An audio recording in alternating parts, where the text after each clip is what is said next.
Messed up a little bit on the intro. What's up, guys? How's everyone doing? Here we are, episode 14 of High Crimes. We're never gonna stop until we hit episode 1,000,000. It's true. How's everyone doing? I'm here with two dumb guys. Yeah. One's a dumb toaster, and then the other guy's a dumb...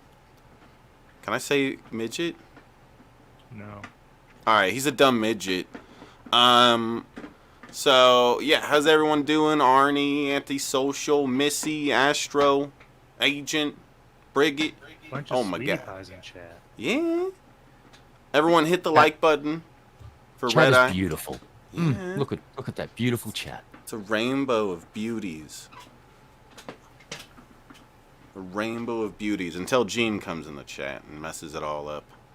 Alright.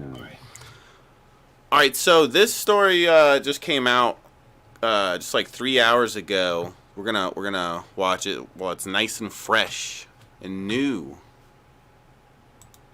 It's cool stuff. And like we've been doing recently, I do not know what this story is.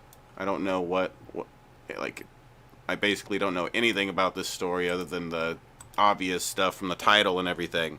So I'm going to be watching it for the first time with you guys. So, yeah, let's get the 20 likes. And, you guys want to say anything? No. Well, fine. No. I didn't want you to say anything, dummy. Smelly. Poop. Alright.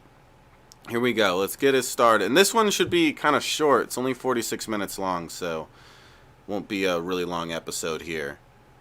In fact, I should probably schedule... Well, no, I'm going to go over to Twitch I'm after standing this. there in like shock, like what the fuck? He wanted a little community of slow killers. Oh my gosh, this is so crazy that he's being accused of this. A young man takes off on a cross-country journey in hopes of achieving a fresh start. He's optimistic that this is his chance to make things right for his family, and he can feel it. Everything is about to change. Unbeknownst to him, however, his path will soon take an unfortunate detour. It will intersect with an individual so incredibly evil, they would later be described as a serial killer in the making.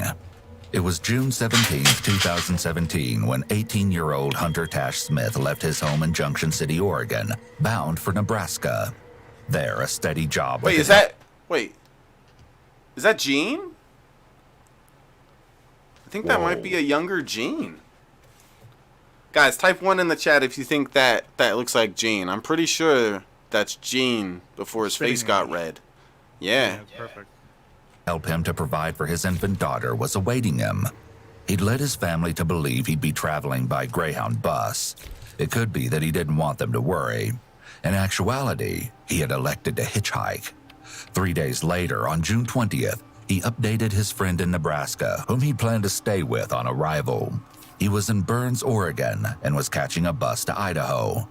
Around this same time, Hunter's aunt, Raquel Messer, received word that Hunter had been picked up by a nice couple. Apparently, they were so kind that they allowed him to stay the night in their home, giving him a chance to clean up and get a comfortable night's rest.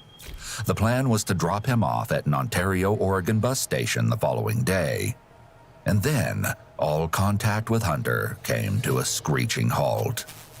It was the next month in August when Hunter's friend in Nebraska contacted Hunter's mother, Heather Smith. The friend was worried. It had been weeks since she'd heard from Hunter. Immediately, Hunter's family filed a missing persons report. It was August 4th. And then, nothing. 4 agonizing... And then, nothing happened. What? Wow. Oh my god! Oh my god! Nothing. No, anything but that! months passed since his family had last seen him, and still no word from Hunter. On October 21st, a development came, but it was the worst kind of news.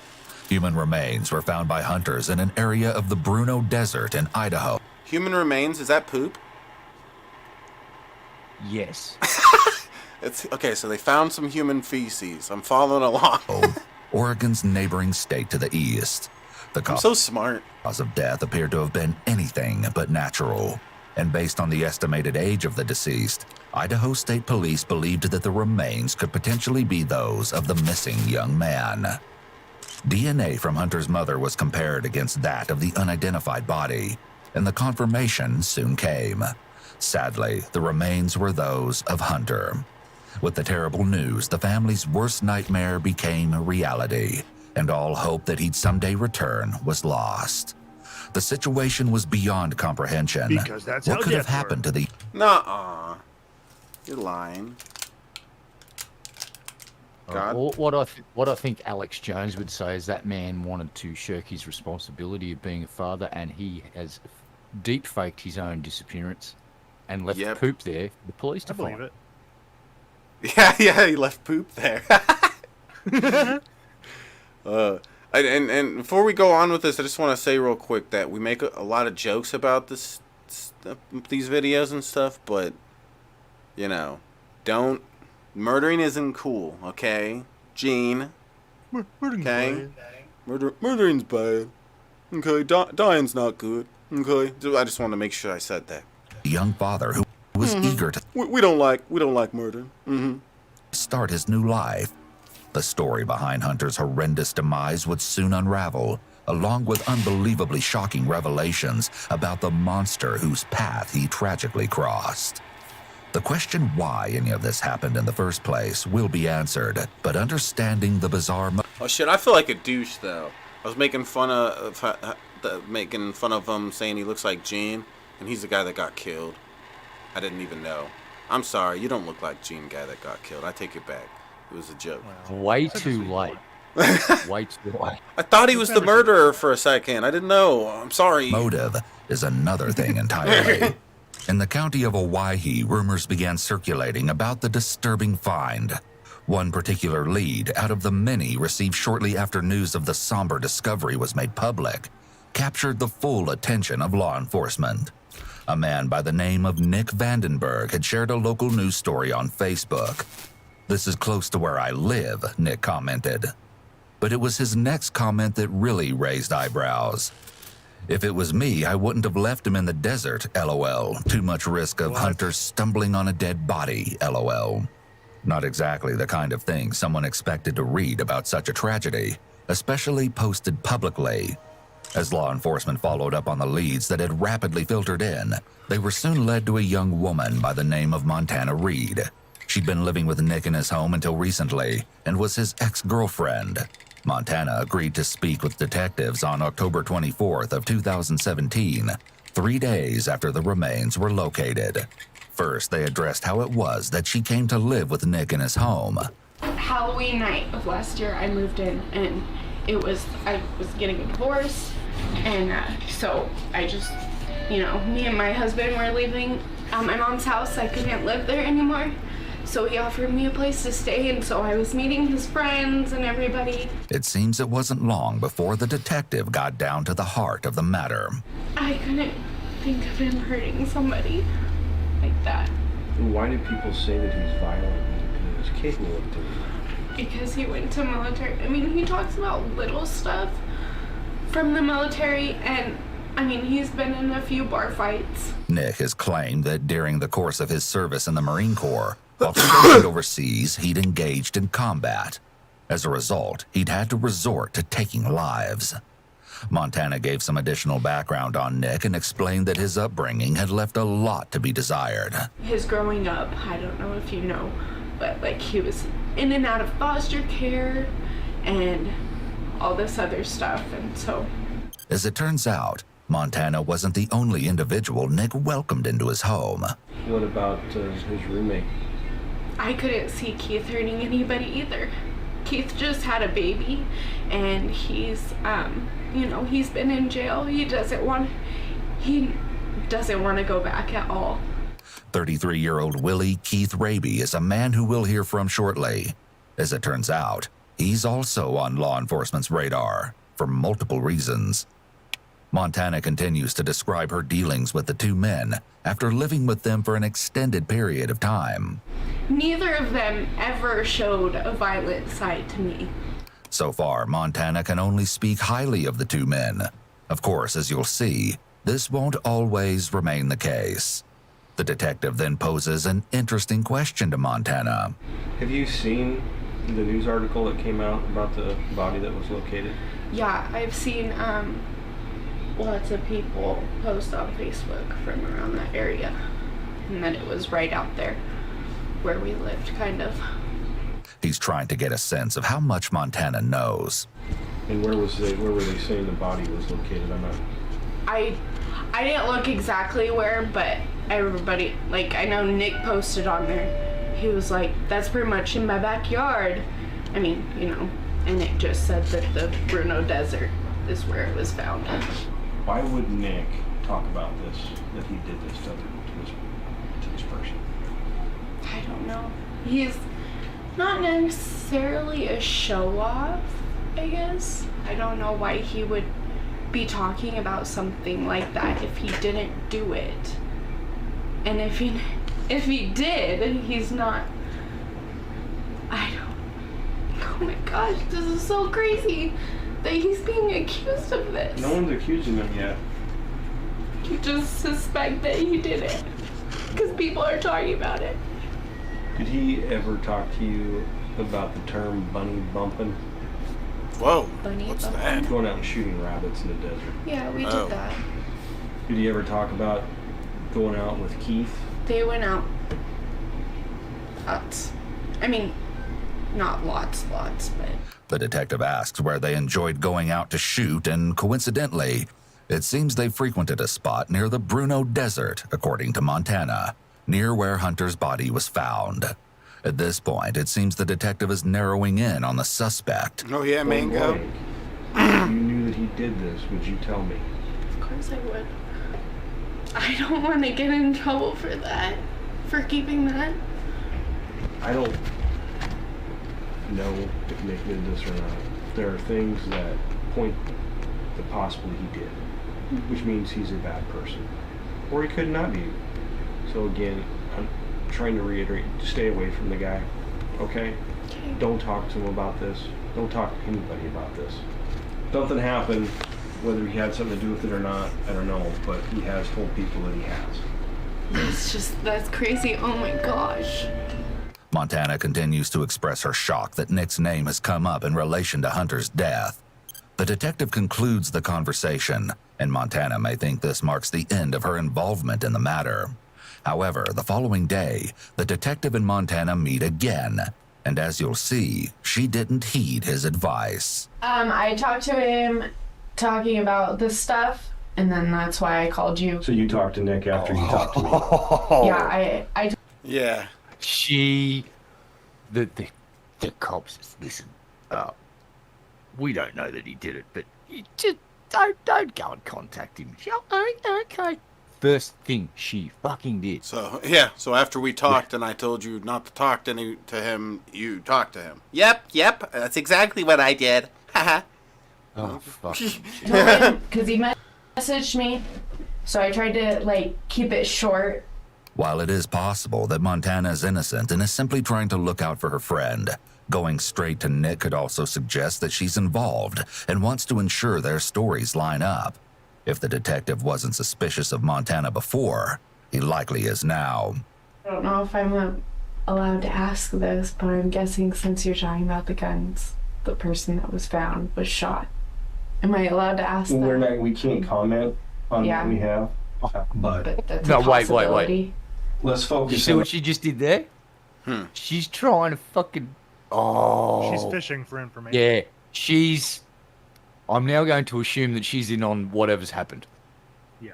Because of that, what she just did there. She's trying to... She's trying to figure out what they know. Probably on his behalf. Yep. what you do know. Okay. Interestingly, stating that they can't comment isn't actually true. There's usually no rule that would prevent the police from providing details to a potential witness. However, officers will often be strategic about the details they do divulge. Many times, police will want to wait to hear a witness's version of events. This serves two purposes. First, it ensures that the witness's statements aren't influenced by the detectives. Second, if the witness provides statements that the officers already know to be false, then they can use these contradictions in the interrogations. As it seems they aren't making much progress, the detective begins to lay it on thicker. I'm glad you called me last night, but I still find it strange that you would even care to even stop and talk to Nick after I've disclosed to you that he is suspected in killing somebody. I can't tell you what we know, but I know you would have been living at a house when this happened. And I don't know how you wouldn't know at least something. Something happened in that time frame between, say, around the 4th of July and the month leading up to everybody moving out of that house. Of course, Montana can explain it all away, as she's been doing so far. Keith was on the run. We told him that he needed to go serve his time. Everybody did. But he didn't want to.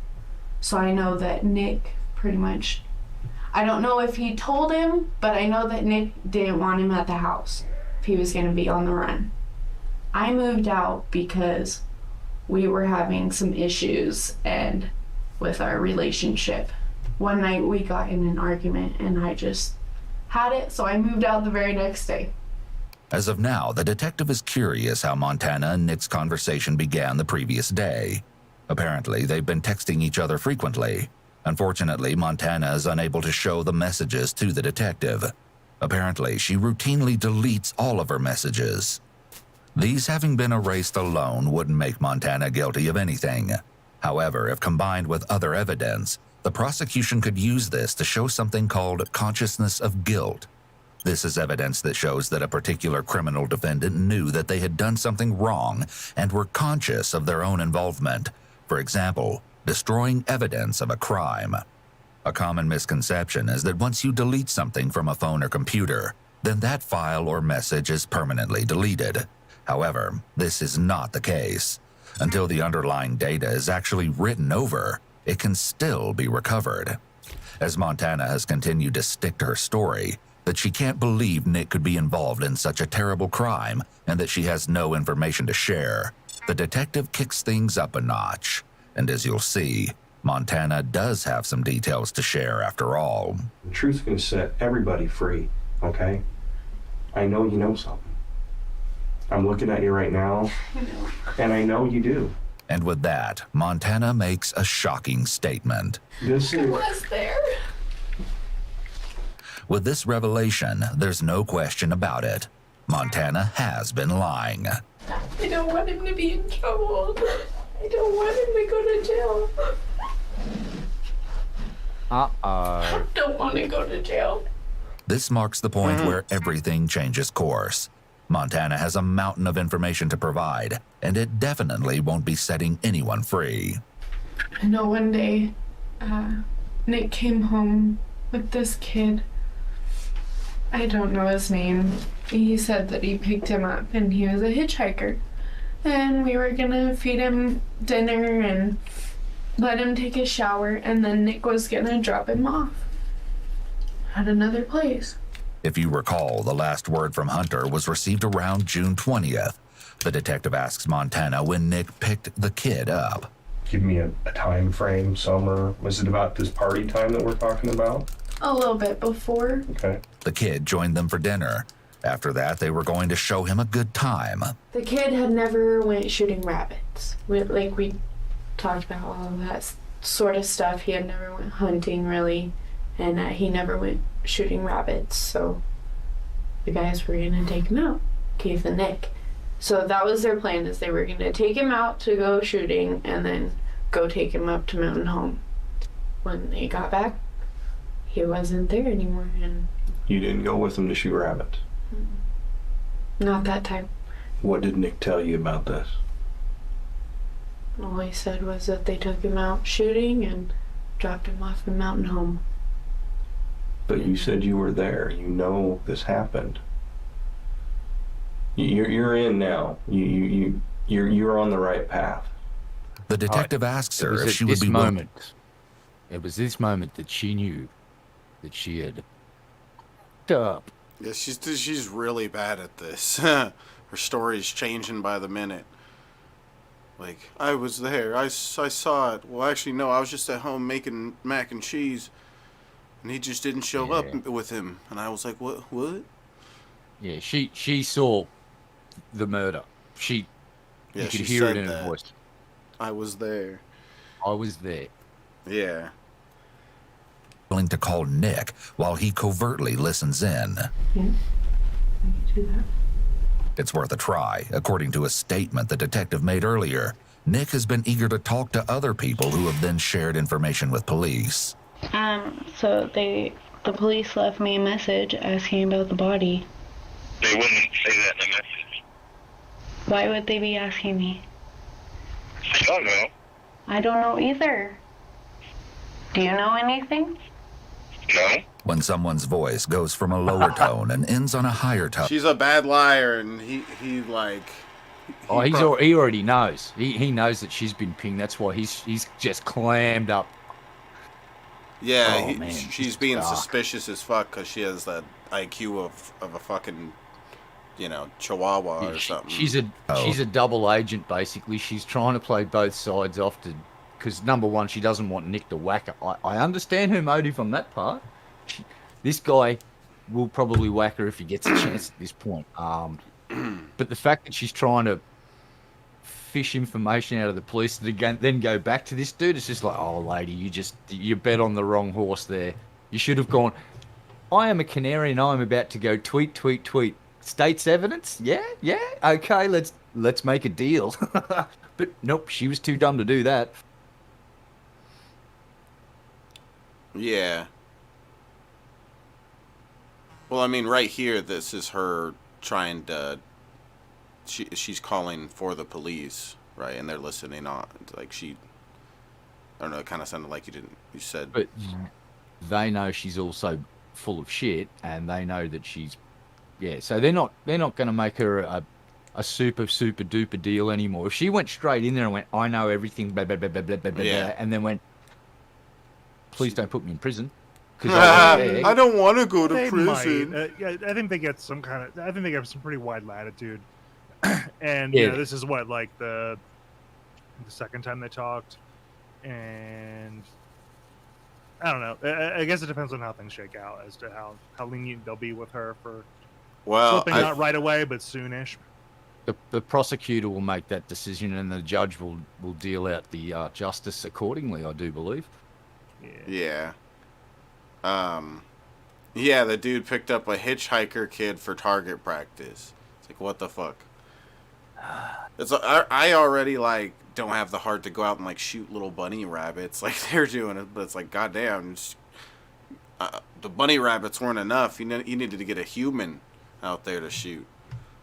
Bunny rabbits were getting boring. It often means the person is questioning something or lacks confidence in what they're saying. It could also mean they are being disingenuous or are simply caught off guard. His upward inflection here is a red flag because this should be something he's certain about, which would be demonstrated with a firm tone of voice rather than his less than confident no. Does anybody that you know anything? Not that I know of. Everybody I've talked to doesn't have any idea what's going on. We're all trying to figure it out too. Because that seems really suspicious to me that they would call you and talk about a body in a message. They would just ask you to return the call. If anything, it seems the call is making Nick suspicious of the whole situation. They wanted to know about the body, and they said that it involved possibly that hitchhiker that you brought home. Mm-hmm. And you, and I told him that I'd have to call him back later. What's going on? I don't know, Montana. Okay. I don't have any idea. What happened to the hitchhiker? I don't know. What's going on? Because I just want to know. I want to know why they're calling me. You already know. You know everything I know. So why are you asking me? Because I just want to ask you because I don't know what to do. And I'm nervous and... You have nothing to be nervous about. Okay. I picked up 100 hitchhikers over the last 3 years. Shit. So, it doesn't make any sense to me. Okay. I gotta go. Okay. Okay. Bye. Unfortunately, the call didn't include the admission the detectives had hoped for. The following day, interview number 3 with Montana kicks off. You recognize that gentleman? That's the kid. Mm-hmm. How certain are you? Pretty certain. You're sure that that's our Yep. missing hitchhiker? Looks exactly like him. Okay. Well, I can also say that I'm 100% sure that that's the body we found in the desert. Mm-hmm. It's all starting to crash down on Montana, and she has to know it. Also on this day, detectives also finally catch up with Keith. As you'll see, he's definitely not eager to talk. As Keith has had 3 unrelated warrants out for his arrest, he's been made aware that he will not be heading home after this interview. These warrants are not of interest to the detective. He has more pressing things on his mind.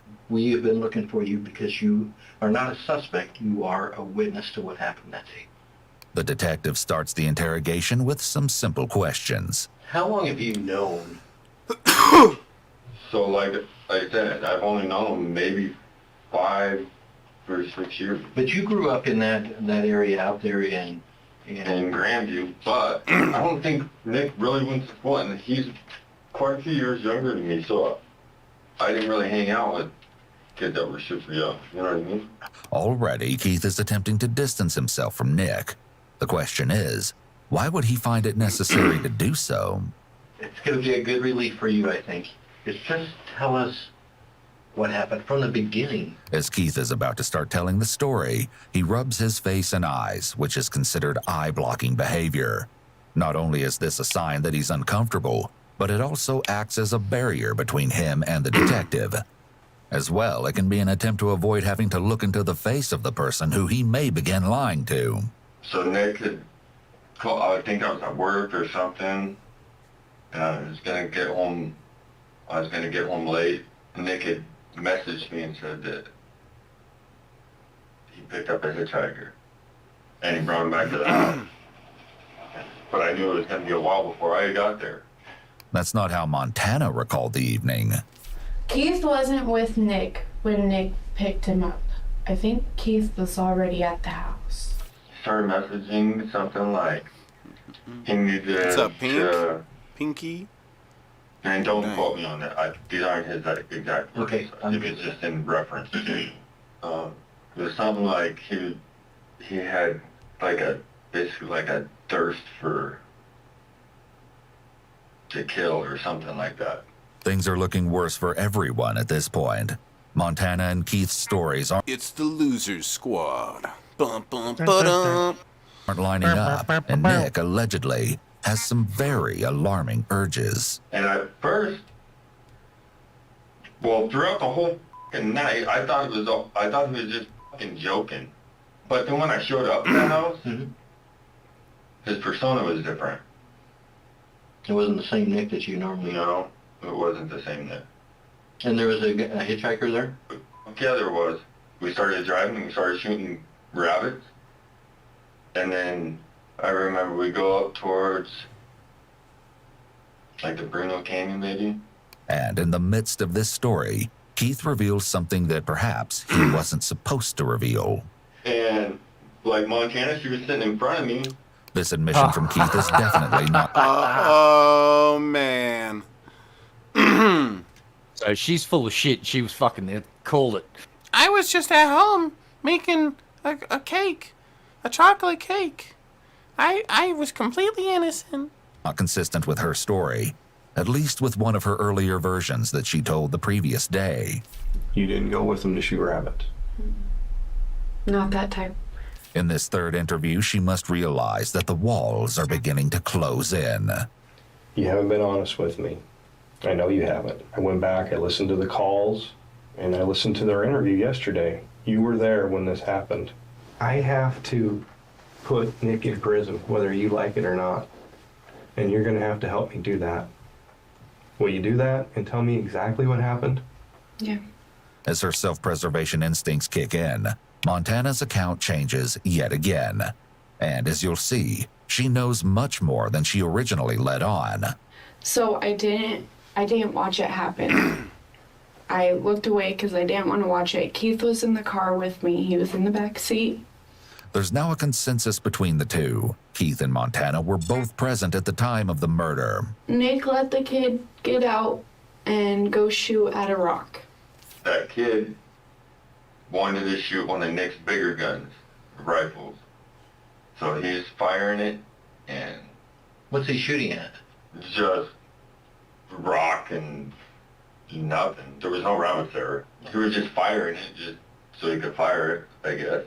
What happened next was absolutely chilling. I don't know, I just happened to be watching them, and I seen the kid empty out that gun, and he spun around, and I looked over at Nick, and I seen him with his pistol, and it was down at his hip, and it was pointing right towards him, because the kid was maybe a little bit farther than that door. From the wall to the door? Yeah, a little bit farther from Nick. Okay. And then Nick pulled the trigger, shot him right in the stomach. And Nick got up out of the car, and he shot him. The kid, threw Nick's rifle down, and Nick waited till his gun was empty. That rifle was empty? Yeah. And the kid couldn't fire back. And I know that the kid said something. The kid was screaming, "Why did you do that? Why did you do that? Don't fucking kill me. I have a kid. Don't fucking kill me." And he fell onto his back, and he was trying to kick at Nick, because Nick walked up to him. And then he fired off 2 more shots. And then Nick put 2 rounds in his head. I'm standing there in shock, what the fuck? The accounts match up as far as Nick shooting Hunter, but then the versions veer off in different directions. According to Montana, Keith was in the car with her at this time. Keith continues with more heart-wrenching details of the savage ambush on the unarmed young man. And he turns towards Nick? Turns towards Nick and is walking back. Towards Nick? Towards Nick, and he gets shot right here. Okay. In the side of the stomach? No, it was right maybe below the rib. Okay. And he drops the gun and he's holding himself. And he's standing up? He was standing up, yeah. And then he had tripped and fell on his back. Okay. And Nick walked up to him? And Nick walked up to him. And this kid's saying, "Don't shoot me, don't Yep. shoot me," whatever he's saying? Yep. And Nick puts 2 rounds in his head. What happened, what did Nick do after he shot him in the head? Looking for casings. Hmm? He's looking for his shells. For the pistol? For the pistol. What kind of pistol was it? 1911. What caliber? 45. The Lord's caliber. When it seems Nick's acts have reached peak malice, he takes things... What is that bullshit, 2 guns? The Lord's caliber. What's he talking about? 45 ACP has a lot of reverence in the American gun community, partly because it was invented by John Browning, who was a Mormon. Also inventor of the 1911 pistol itself, as well as the Thompson submachine gun, Browning automatic rifle, and a bunch of others. 50 cal. Lovely weapon, that one. Modus. Whoa. This guy knows stuff about guns.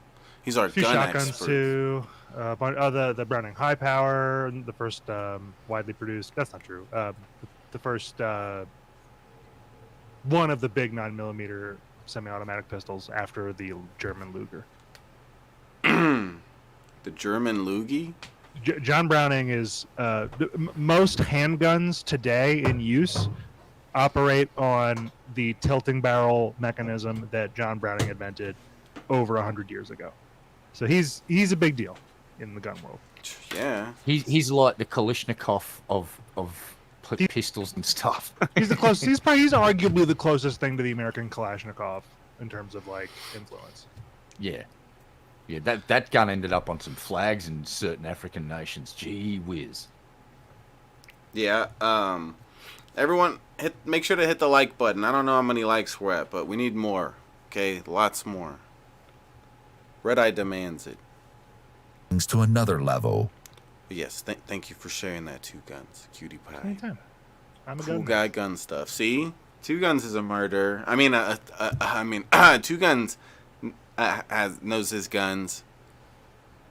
Which can only be described as horrific. The kid was still breathing. Even though he'd been shot in the head? Yeah, twice. He was still breathing. So Nick point blank shot him again in the face. And he stopped.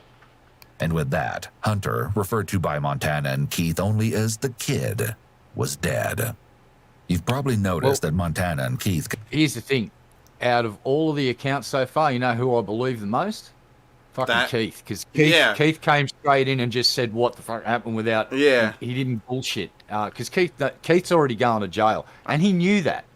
So Keith's trying to get out of jail as quickly as possible. And the way Keith... Now, I'm saying out of all three, he's the most believable. Is he telling the truth? Still don't know. We'll see if his story and the evidence lines up. But he's the most believable out of it sounds like he's just saying the truth, and it sounds like he didn't even want to shoot this kid. I was thinking that it was both of them, like, probably being all into it, and they're like, yeah, let's do this, as buddies.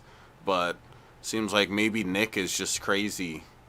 Yeah, Nick's a fruitcake, and Nick needs to be put away in a cage for the rest of his natural life, never to see the light of day or a parole hearing ever. He's a predator. Yeah, it's crazy. Yeah, exactly. This kind of person, it's crazy because he'll probably be let out one day. He was hunting humans. Picking up the hitchhiker, bringing him, that was all part of the ritual of hunting the human. Yeah, it's crazy. And I bet you they find a trophy on the guy too. So they'll have a memento, something that the kid owned, or a shell case, something that directly ties into the shooting. Bet you $5. Trophy hunter. $5 Australian or $5? $5 dues, which is like you technically. Yeah, I have to pay you money. It triples our country. I've got a penny right here, dude. Here you go. I'll have to change. Yeah. Continually refer to Hunter as the Kid or the Body.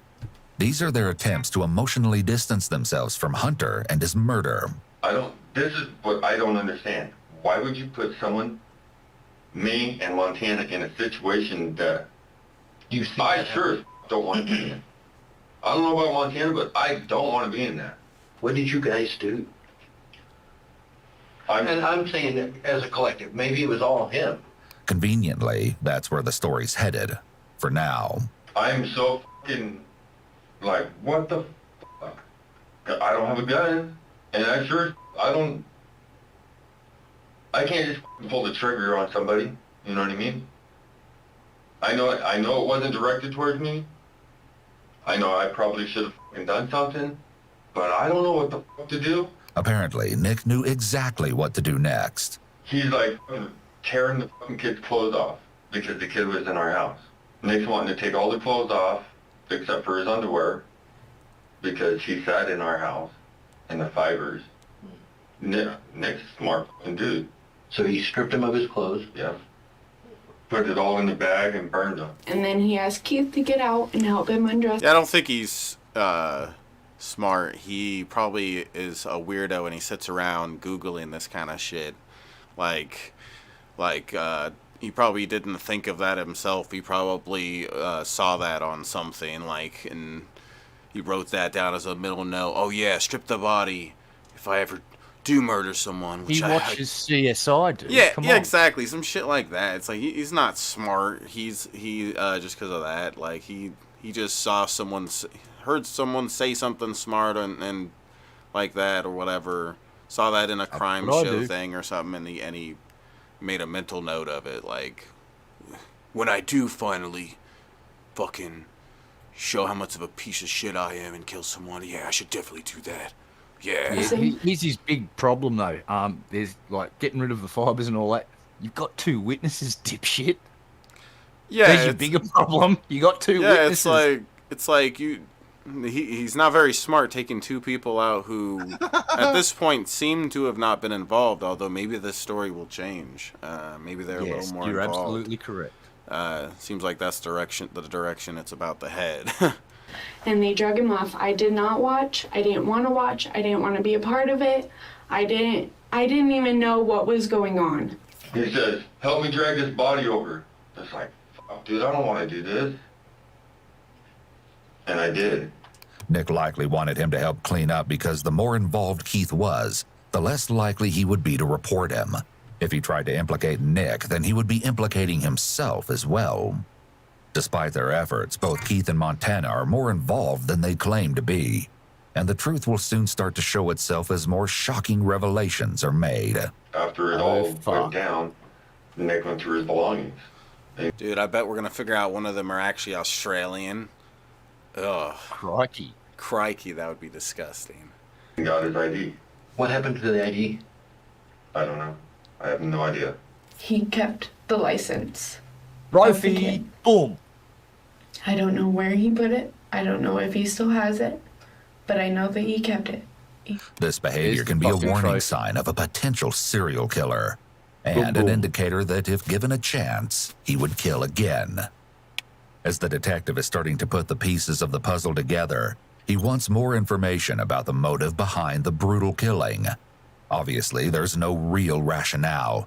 So what drove Nick to commit such an unconscionable act? You told me that it's like he had a thirst for blood.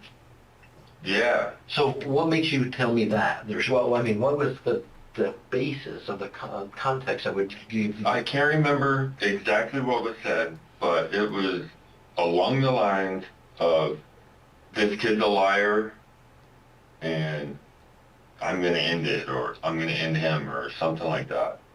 According to Keith, Nick's comments were in the form of text messages sent to Keith while Hunter was a guest in their home. Did you have the idea that something bad was going to happen to that kid? I don't know. It's kind of like mixed feelings. Like, just because Nick was saying that, I didn't really expect that shit to be fucking going to happen that way. However, that's not what Montana says. But what happened? What transpired with Nick? Because what I'm being told is Nick was going to kill this guy, and he had planned on doing it. Hey, did you have any idea that this was going to happen? I know that Keith and Nick talked about it, and they told me that something was going to happen, but I didn't know what. And once we got out there, I figured it out. I know that after the fact, he would talk about doing it again. That it was a stress relief. Or talk about... I realised he'd been a bad judge of character, and Keith is a murderous bastard as well. Yep. Well, I mean, if there's 3 sides to every story between 2 people, and there's 4 sides to every story when there's, or I guess what? Yeah, there's 3 people here, and then there's the truth. And this bitch is probably lying too. So. Oh, she's absolutely full of shit. She knew what was going to happen. They're all in on it. This is shooting rabbits wasn't enough anymore. You gotta bump up the thrill factor a little bit. And well, one of them decided to just go to fucking Mark 10 straight up and murdered a human being because there's nothing higher on the food chain. Yeah, she's all innocent. I'm innocent because I talk like this. She probably wanted to turn the kid into steaks. That's what I'm starting to think.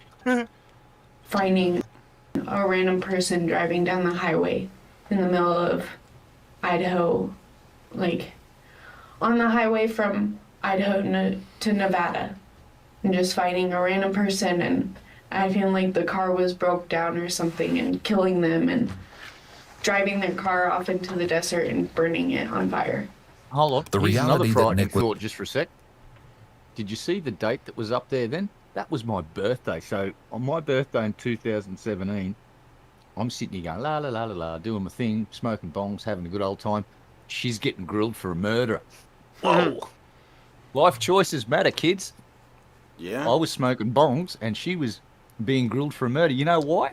Because I didn't go out and murder any hitchhikers. I just went and got a little bit of weed. You bastard. Lies. How can you do one without the other? Everyone knows weed makes you a murderer. Okay? You probably just black out and murder people and you don't even remember it. That's just how horrible weed is. It's the worst drug ever.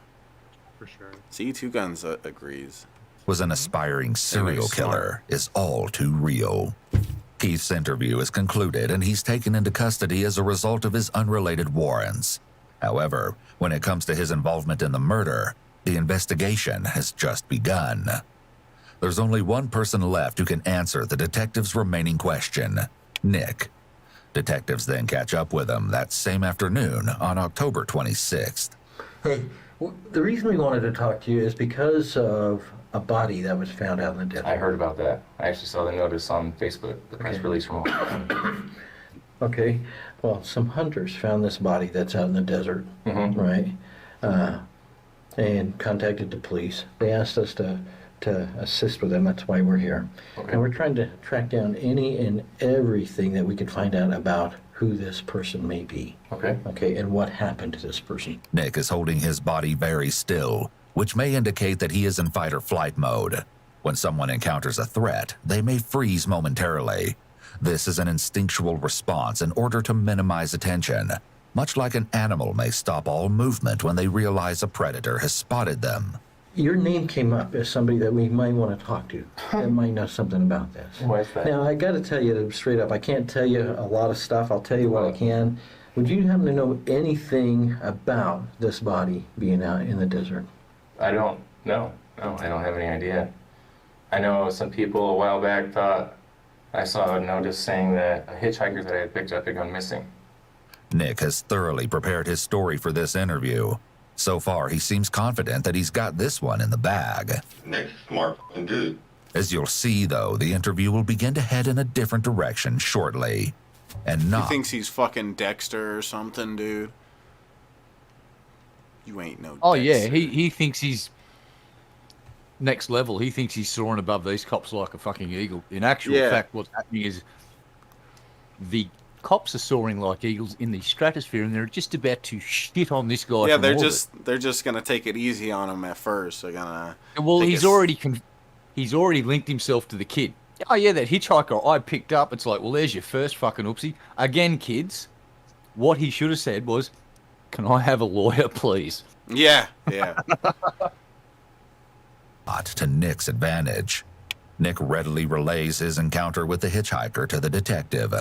I asked him where he wanted to go, because I'm obviously not going to drive him to Nebraska. And I said, well, if you haven't eaten, if you're hungry, whatever, I can take you home, make dinner. I got to make dinner anyway. And I can bring you back to town tonight or in the morning. Save you that much time. And he said, all right. Nick explains that Hunter ate dinner with Nick, Keith, and Montana. Then they all went out to shoot rabbits. His account is consistent with the others so far. But then Nick throws in some new information. Came back to the house. He had made a comment about Montana. I was not excited about his comment about Montana. Some sexual stuff about wondering if she would sleep with him and all this. And I said no, because at the time Montana and I were semi-seeing each other. Okay.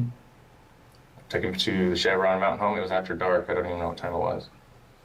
Took him to Chevron Mountain Home. Gave him $20 cash, 2 $10 bills, I think it was. And that was the last time I saw or heard from him until somebody said they seen a missing poster with his name on it. This is the first we've heard in relation to inappropriate comments, so it's likely that Nick may have added this in to paint an entirely different narrative. He wants police to believe that he's a kind stranger that took in a hitchhiker and made him dinner, only dropping him off at a gas station in Mountain Home, Idaho, after he supposedly made Montana uncomfortable. What would you think if I told you that I thought the guy that was out there in the desert is the same guy? The same person. That you described to me. I think that's kind of crazy, to say the least. A little uncomfortable at the same time. Because that would instantly point a finger at me, being the last person that saw him, had a meal with him. It's going to be difficult for Nick to explain away the next question posed by the detectives. What would you say if I told you that he was out in that general area that you described to me as well? Around Shoofly? In the desert out there, yeah. Well, I mean, I don't know. Is it well known out there for people to go out there? Yeah, all kinds of people go through the desert out there shooting rabbits or whatever. We did talk to Montana. Mm-hmm. People. And she told us some of the same stuff that you've said, but some of it's a little different. Okay. Okay. We talked to Keith. Okay. And he told us some stuff too, but some of it's a little different. Okay. Yeah, some of it. So yeah, did you hear that, some of it. Did you hear that sound then? That little. That was his asshole tightening up so fucking tight that you couldn't drive a pin up there with a fucking jackhammer. Yeah. That's why we wanted to talk to you. I understand completely. Okay. The story they told us has a different kind of an ending. Really? A different ending. So we want to talk to you about that and see what the ending really is. Okay. Nick is clearly feeling the pressure. He may be realizing that this version isn't quite cutting it. You know, the story that we were hearing is that the hunter never came back from that hunting trip. Really? Shooting rabbits. Most likely a strategic move, the detective exits the room for a few minutes, then returns and directly confronts Nick. I know you were involved in what happened with him. Now, hold on. Let me finish it. I'd like you to tell us the truth. I know that you guys were out shooting rabbits. Well, I know that. Okay? There's not a doubt. I know that you guys had picked him up as he was hitchhiking. Okay? I know that you had some drinks, smoked some weed with him, took him out for a drive, right? But I also know that at the end of the drive, he stayed there. And he stayed there because he was shot. I know that. I also know that he was shot with a 1911 45. Okay? Which you had. Okay, yeah. Okay? I also know that you shot him. Then the tables turn and Nick poses some questions of his own. And why would you say that? Because I know that. How do you know that? I have the proof. I have the 45 bullets. I also have witnesses that were out there.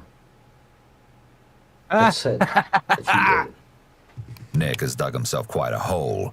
Now that he sees he's not going to get out of this, he attempts to provide a new story to the detective, one that will get him out of trouble. And as you'll see, it's unbelievable. Do you want to tell us about what happened out there? Yeah. But we were out there shooting rabbits, drinking, and we got out. He had said he wanted to shoot. He shot at a rock. He just started shooting at it. And I was like, don't shoot at the rock, like ricochets happen. And he said, it'll be okay. And he turned around, and I was standing just outside the driver's door, and he turned around and I heard the gun click. And I reacted. And what'd you do? I shot him. I went back to the same thing I was trying to do. In the military. And even afterwards, Keith looked at me and he's like, that wasn't you. And I said, well, in a way, that is me. So Nick did shoot Hunter, but according to Nick, it was simply a reflex. After all, he'd been trained to react in the military. That's the worst direction he took with this whole thing, trying to lie. It's like, okay, so you're saying that you black out and start murdering people because you were in the military. I don't think that's gonna help you too much on this. Look, I think it's completely plausible because look, he heard a click, and you know he had according to Keith, he already had his pistol drawn and pointed at him before the click. So he's empathic. He's like got psychic ability. He can sense trouble before it actually happens. And this, when his military training kicked in, he shot him once, then went over and shot him twice in the head. It's just, yeah. And then his friend went, hey, he's still breathing, and he went over and then shot him right in the face. Because that's exactly. Yeah. That just instinct kicked in. It all happened real quick. It's just reflexes. Like half a second? Yeah. Yeah. And he was just like, whoa, what happened? Fuck. See, you shouldn't have snuck up on me. Yeah, so he fully just went, whoa. Yeah, okay. This guy is psycho. He took it in a crazy direction. Nick makes a last-ditch effort to assassinate Hunter's character, having already confessed to actually assassinating him. While going through Hunter's belongings prior to burning some of the evidence, Nick claims to have made a shocking discovery. He had grabbed my stuff from the Marine Corps. I have a set of dog tags, and a little crystal image of myself from boot camp. Mm-hmm. And then my ribbons. He had that stuff in and his... it was in his backpack, along with a set of my hunting knives. Really?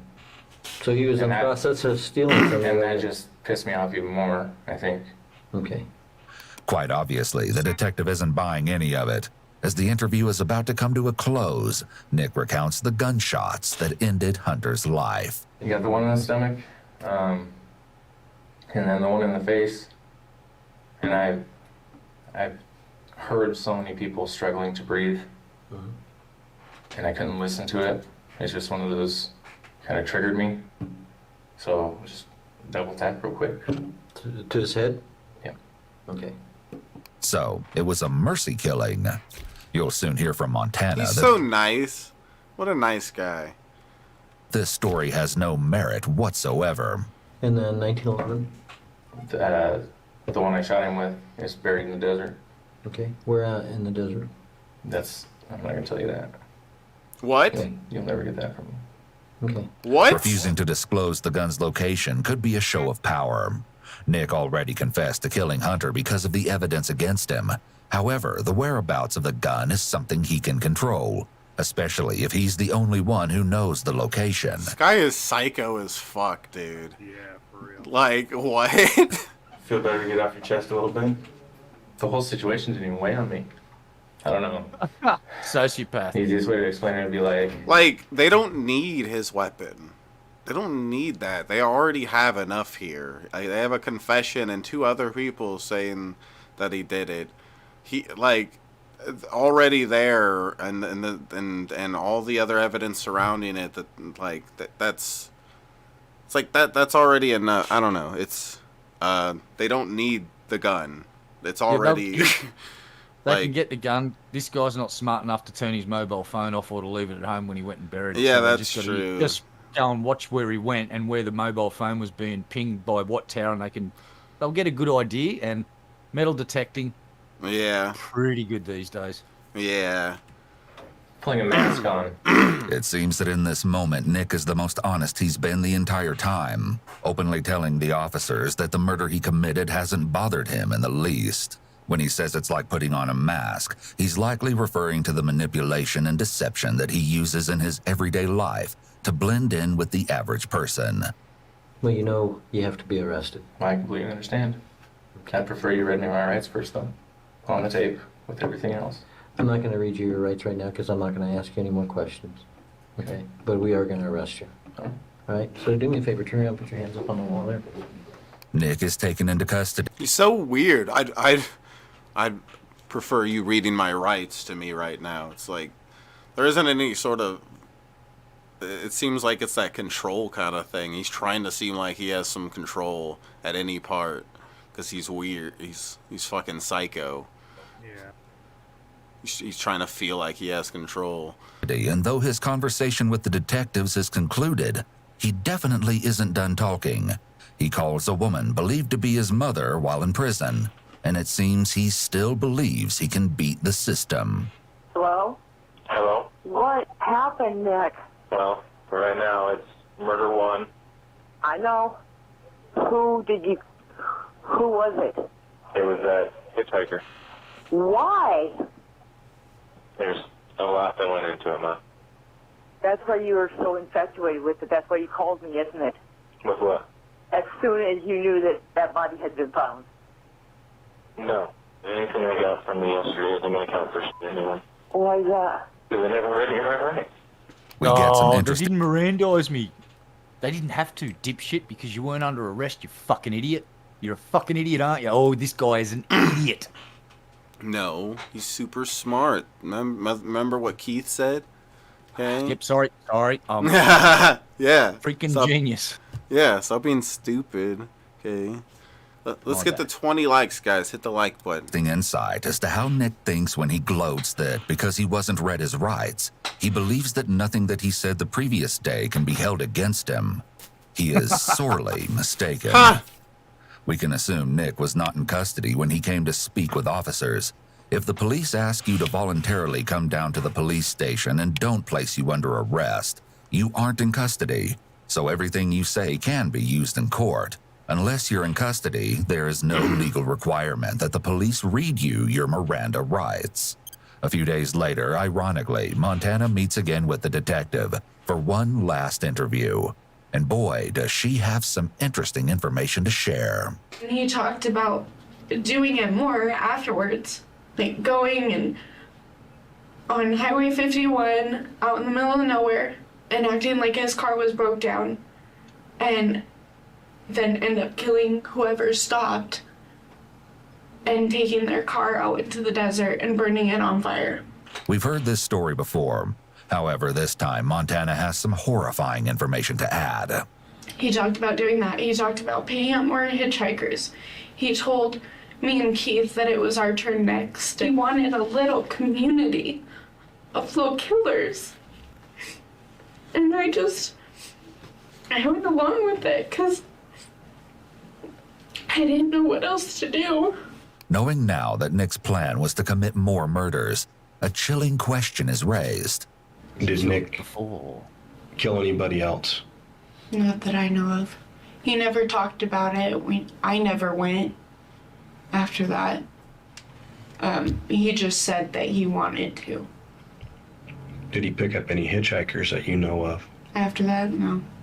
And in the question that follows, the detective provides some intriguing information regarding Nick's alleged service. Did he ever, besides his fake Afghanistan stories where he said he killed people, which aren't true, did he ever talk about killing anybody outside of the military? Yes, he did.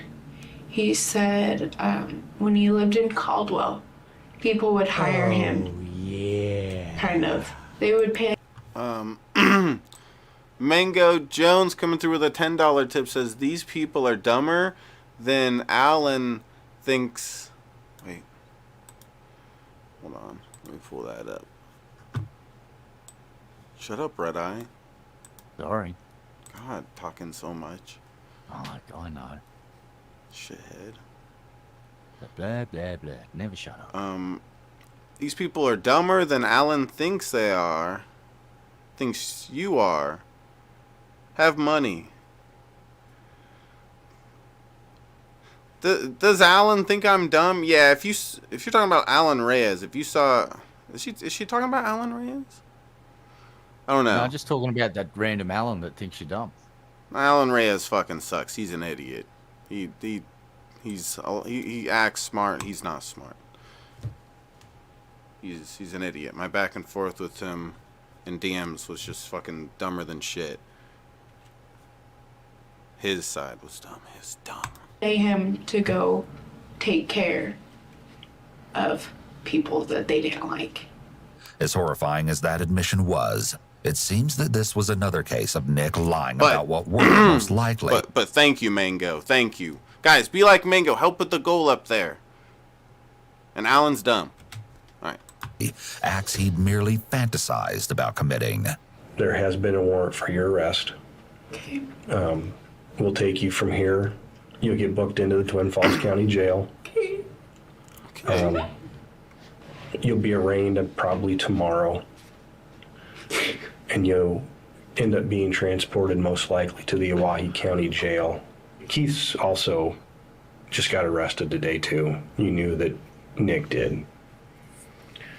Nick did confess to this. The case against him is unbelievably strong based on what we've found. Despite this claim, Nick continues to believe that he has the upper hand. In a jail call recorded a few weeks after Nick's arrest, he and a man believed to be his Anonymous Mango Lover came through with a $10 tip, said stupid is as stupid does. Yes! Thank you. Thank you. See, I think I know what's going on. I think I know what's going on here. He's part beetroot. Look at him. See that red colour? He's very beetrooty. Yeah. Beetroot. He's purple. A beetroot, mate. He's purple. A bloody beetroot. It's like a reddish purple. It's weird. Or is he just mad? Discuss the case against him. I don't know if they've got all their ducks in a row yet.